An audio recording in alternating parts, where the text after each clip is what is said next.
Bonsoir à toutes, bonsoir à tous, bienvenue à ce CSP Time numéro 33 avec notre invité ce soir, Nicolas Caraquillo, ancien arbitre de Pro A et de Jeep Elite aussi, Nicolas. Eh non, j'ai pas connu. Ah bon, voilà, en tout cas, merci Nicolas d'avoir accepté notre invitation, bonsoir, pour nous accompagner dans ce CSP Time en plus petit comité que d'habitude, mais bon, il vaut bien 2 personnes à lui tout seul, le spécialiste basket du Populaire du Centre, Mathieu Marot. Mathieu, bonsoir. Bonsoir.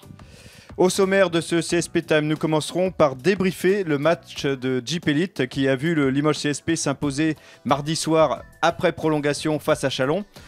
Dans le deuxième quart-temps, nous évoquerons l'actualité extra-sportive mais néanmoins très chargée du Limoges CSP. Le débat sera consacré aux playoffs pour savoir quelle sera la meilleure place et le meilleur adversaire, pour peu qu'il y en ait un, pour le Limoges CSP lors de ces playoffs. Et nous terminerons le quatrième quart-temps avec le 105e Classico qui aura lieu dimanche à 18h30. Le Classico entre Pau-Orthez et Limoges. Et bien sûr, nous conclurons avec les traditionnels top et flop. CSP Time numéro 33, c'est parti. On commence tout de suite donc par un retour sur ce match de Jeep Elite qui s'est conclu mardi soir par une victoire 111-103 après prolongation face à Chalon. Alors Limoges a validé son billet définitivement pour les playoffs. Ça, c'est une bonne chose de faite, Mathieu. Mais on revient sur ce match. Comment Limoges s'est retrouvé en prolongation? Ça, c'est un truc qu'on n'a pas vu venir. Ouais, moi j'avoue que je ne l'ai pas trop vu venir. Pendant très longtemps, Limoges a semblé maîtriser pleinement son match avec des joueurs très chauds comme Howard, Taylor ou Isaiah Miles. Et puis petit à petit, Chalon a jamais vraiment abdiqué. Puis ils sont revenus et puis on a levé la tête. Ils étaient tout prêts. Puis finalement, ils ont décroché la prolongation. J'avoue que je ne l'ai pas trop vu venir. Je pense à un petit coup de mou des Limougeaux qui jouent à 7 pour la deuxième fois d'affilée. Un petit coup de mou dans le dernier quart-temps a fait qu'il a fallu avoir recours à des prolongations. Nicolas, ce petit coup de mou, c'est vrai qu'en deuxième match où il joue à 7, on peut peut-être comprendre un petit coup de mou physique, mais est-ce que quelque part c'est un signe de fragilité ou est-ce que c'est plutôt peut-être une petite piqûre de rappel pour se dire, bon voilà, vous êtes dans une bonne dynamique mais rien n'est acquis? Non, mais je pense que les joueurs, quand on voit les temps de jeu, comme Boutsele qui joue pratiquement 40 minutes sur une partie qui est un pivot, ce qui est un 5 dominant, je pense que physiquement et psychologiquement, à un moment donné, ça joue. Et quand vous rentrez dans le quatrième quart-temps avec pas mal d'avance, vous dites, bon, ça y est, on n'a plus que 10 minutes à dérouler. Puis malheureusement, vous leur laissez prendre confiance, surtout comme des équipes comme Chalon. Ils peuvent prendre feu à tout moment. Et voilà, un panier, 2 paniers réussis à 3 points, et puis ils sont derrière. Et puis, s'il n'y a pas de tambour qui arrive vite, derrière, ça prend confiance, et puis on se fait peur inutilement. Mais bon, la qualif est là, et puis en espérant qu'il reste encore 2 matchs à accrocher pour terminer pas trop mal dans les playoffs. Ouais. Mathieu, sans la prolongation, il y a quand même plus de 90 points encaissés par Limoges CSP. La défense n'a pas encore été exempte de tout reproche mardi soir quand même. Ouais, mais après, c'est compliqué d'avoir une grosse défense pendant 40 minutes quand tu joues à 7 face à une équipe comme Chalon, où tu sais que ça va se jouer sur un tempo élevé avec beaucoup de possession, des shooters un peu partout. C'est pas très surprenant, ça. Après, moi, je pense qu'il faut retenir aussi ce qu'ont montré les Limougeaux durant la prolongation, parce que finalement, leur victoire, elle reste logique. Ils se sont fait une frayeur, ils auraient pu s'épargner la prolongation, mais quand il a fallu gagner le match, ils n'ont pas tremblé. Ils n'ont pas tremblé, ils ont su faire ce qu'il fallait. Il fallait aller faire tomber les fautes puisque Chalon était dans la pénalité et ils sont allés provoquer, agresser, et puis marquer les lancers francs. Donc là aussi, quelque part, il y a un signe d'une certaine maîtrise. Ouais, il y a une certaine maîtrise. Après, moi, je voudrais demander à Nicolas ce qu'il pense. Là, il y a Jean-Denis Choulet qui est revenu sur une faute de Justin Robinson sur Jordan Taylor en prolongation. Je crois entre 2 et 3 minutes de la fin de la prolongation. Elle est devant le banc de Chalon. Elle est un peu litigieuse. Jean-Denis Choulet a trouvé le coup de sifflet dur. Et on pense quoi, Nicolas? De toute façon, les fautes à ce moment-là, les coachs, malheureusement, ça peut basculer d'un côté comme de l'autre. La faute, elle est sifflée. À partir de là, Jean-Denis essaye de trouver une excuse par rapport à la perte de ce match-là. Bon, voilà, sur la prolongation, je ne crois pas que cette faute-là change la physionomie du match et que Limoges a maîtrisé de main de maître cette prolongation. En sachant que Miles met un panier à 3 points dans le corner très important et qui scelle la prolongation. Donc voilà, à partir de ce panier-là, Chalon revenait pas et l'affaire était pliée. Comme on dit. Ouais, franchement, pas pour le défendre, mais il s'est pas retranché derrière cette faute quand même. Il a trouvé le sifflet un peu dur. Ouais, alors après, il peut y avoir un coup de sifflet qui soit limité, mais il n'y a pas de scandale sur ce coup de sifflet-là. Il y a une faute qui est produite, elle est sifflée. Derrière, il y a sanction sur les lancers francs, terminé. Bon, voilà, il faut arrêter. Qui se concentre plutôt sur ce qui s'est passé sur ces 3 premiers quarts-temps où Limoges était largement devant, que de se concentrer sur cette petite faute qui, pour moi, il n'y a pas scandale, qui est sifflée et qui, malheureusement, scelle le match. Voilà. Alors, ce qu'on a vu aussi lors de ce match, c'est un Isaiah Miles étincelant en attaque. 7 sur 8 à 3 points. Donc, 11 sur 16 au shoot, 30 points. Il a dépassé les 20 points pour la première fois de la saison en championnat. Ouais. Franchement, Isaiah Miles. Je crois, c'est ça. Ouais, un truc comme ça. Isaiah Miles, on ne l'avait pas vu depuis. Wow. J'ai fait les stats tout à l'heure. Entre la 20e journée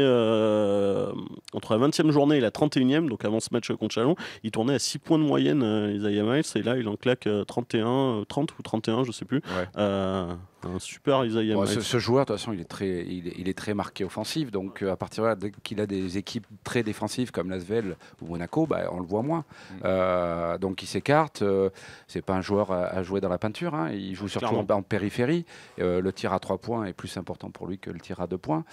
Donc, quand ça tombe dedans, c'est clair que ça aide l'équipe et surtout, ça libère Boutsélé dans la peinture pour qu'il puisse jouer le 1-1, comme on dit. Donc, il est intéressant, mais attention, après, quand les grosses équipes vont arriver, ça va être peut-être plus dur pour lui. Puis ça, les match-up étaient intéressants. C'est à un bout du terrain, c'est-à-dire en attaque, mais de l'autre côté du terrain, en défense, là, c'est quand même pas la même mayonnaise, parce qu'on l'a vu quand même plusieurs fois, plus que limite en défense, même presque carrément s'écarter devant un joueur. Quand il marque un panier à 3 points, il revient dans son camp, il célèbre son panier, mais il voit pas que c'est en train de jouer dans son dos. Si Pinot marque à ce moment-là, il est pour lui quand même, ce panier à 3 points, et on est dans le money time. Donc, enfin, je sais pas, moi je suis... quand il en met 30, c'est pas trop problématique, hein, parce qu'il y a peu de chances que son adversaire direct en mette encore plus. Le problème, c'est que quand il n'est pas en réussite et qu'il en concède 20, là, c'est plus problématique. Après, je rejoins Nicolas. Le match, ces match-up, je pense que ça lui convenait parfaitement à Isaiah Miles. Après, voilà, si on le revoit, il faut qu'il fasse ça contre Monaco, contre Dijon ou contre Villeurbanne, où ce sera pas le même type de rencontre. Et là, je sais pas s'il en est capable aujourd'hui. En tout cas, il a fait un très très gros match mardi soir. Gros match aussi pour Jordan Taylor, mais là bon, ça enchaîne, hein, lui, et lui ça enchaîne des deux bouts du terrain, parce que non seulement il maîtrise en défense, en attaque il est pareil, il marque ses points, 13 passes décisives, hein, je crois, 15 passes décisives contre Chalon. Donc là aujourd'hui c'est une valeur très sûre du Limoges CSP, Nicolas. Ouais, et puis on voit qu'ils jouent sans pression, ces deux garçons-là. Ils s'entendent bien sur le terrain, ça se voit. Ils sont complémentaires. Et puis surtout, il n'y a pas un 1 qui est bien marqué. C'est-à-dire qu'ils alternent, ils sont tous les deux des 1-2. Avec Hardy, oui. Ouais, tout à fait, avec Hardy. Donc, on a un peu moins vu. Ouais, mais ils sont complémentaires. Bon. Ils sont complémentaires. Donc, comme ils ne se tirent pas la bourre tous les deux, ils sont libres dans la tête. Et puis ils jouent leur basket. Et puis, bien sûr, la fin de saison approche. Et que... s'ils font une bonne fin de saison, derrière, on risque de les voir partir, parce que je pense que depuis le changement de coach, depuis l'arrivée de ce joueur-là, je pense que la physionomie a changé de cette équipe, parce que c'est un vrai role player, il fait jouer son équipe et puis il est capable de marquer des points. Ouais, et puis en plus, Mathieu, c'est que ça dure, là maintenant. Hein, ça dure. Depuis 6-7 matchs maintenant qu'il est à ce niveau-là. Quoi. Ouais, facile, ouais. Déjà, il avait très bien commencé quand il était arrivé à Limoges. Il avait connu un petit passage un petit peu moins bien. Et là, c'est vrai que ça dure. Il enchaîne les très grosses performances. Aujourd'hui, Jordan Taylor, c'est un meneur dominant en championnat de France. Il le montre chaque week-end. En plus, avec un temps de jeu à chaque fois énorme. Il joue plus de 30 minutes par match. On avait dit qu'il avait des problèmes qui étaient réels, à la hanche notamment. Et là, je ne sais pas ce qui s'est passé avec lui, mais il enchaîne les sacrées performances. Alors après, je pense que François Perronnet les laisse un petit peu libres par rapport à leur système de jeu. Hein. Ils ont beaucoup de liberté, donc à partir de là, ça leur convient peut-être aussi mieux. Il a les clés du camion, Jordan Taylor, carrément. Il fait un peu ce qu'il veut, on a l'impression, mais quand il le fait comme ça, il a sorti encore 36 dévals là, face à Chalon, donc difficile. Et puis il apporte des deux côtés du terrain. Là, on parlait d'Isaiah Miles tout à l'heure. Là, lui, pour le coup, il apporte en attaque, il apporte en défense. Justin Robinson, on l'a pas vu mardi soir. Non. Après, un petit mot aussi sur Jonathan Roussel. Ça fait 2 matchs où là, Limoges est réduit à 7. Il y a plus de temps de jeu. On a l'impression que ça va mieux un petit peu là pour Jo Roussel. Mathieu, non ?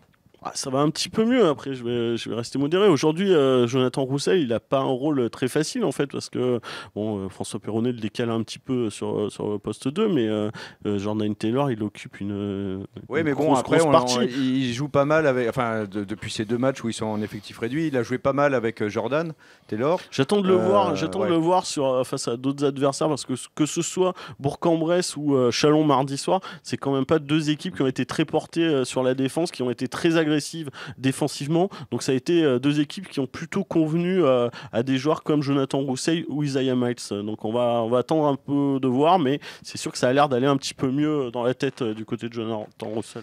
Eh bien, on terminera sur ces bonnes paroles et sur cet espoir pour Jonathan Roussel. On n'a même pas parlé de William Howard. Non, mais on a oublié de William Howard. T'en parleras peut-être pour tes top et flop. Ce premier carton est déjà terminé. Merci de nous avoir suivis. Rendez-vous sur le site internet lepopulaire.fr. Rendez-vous également sur notre page Facebook Le Populaire Sport. Et rendez-vous pour le deuxième carton dès demain. Salut!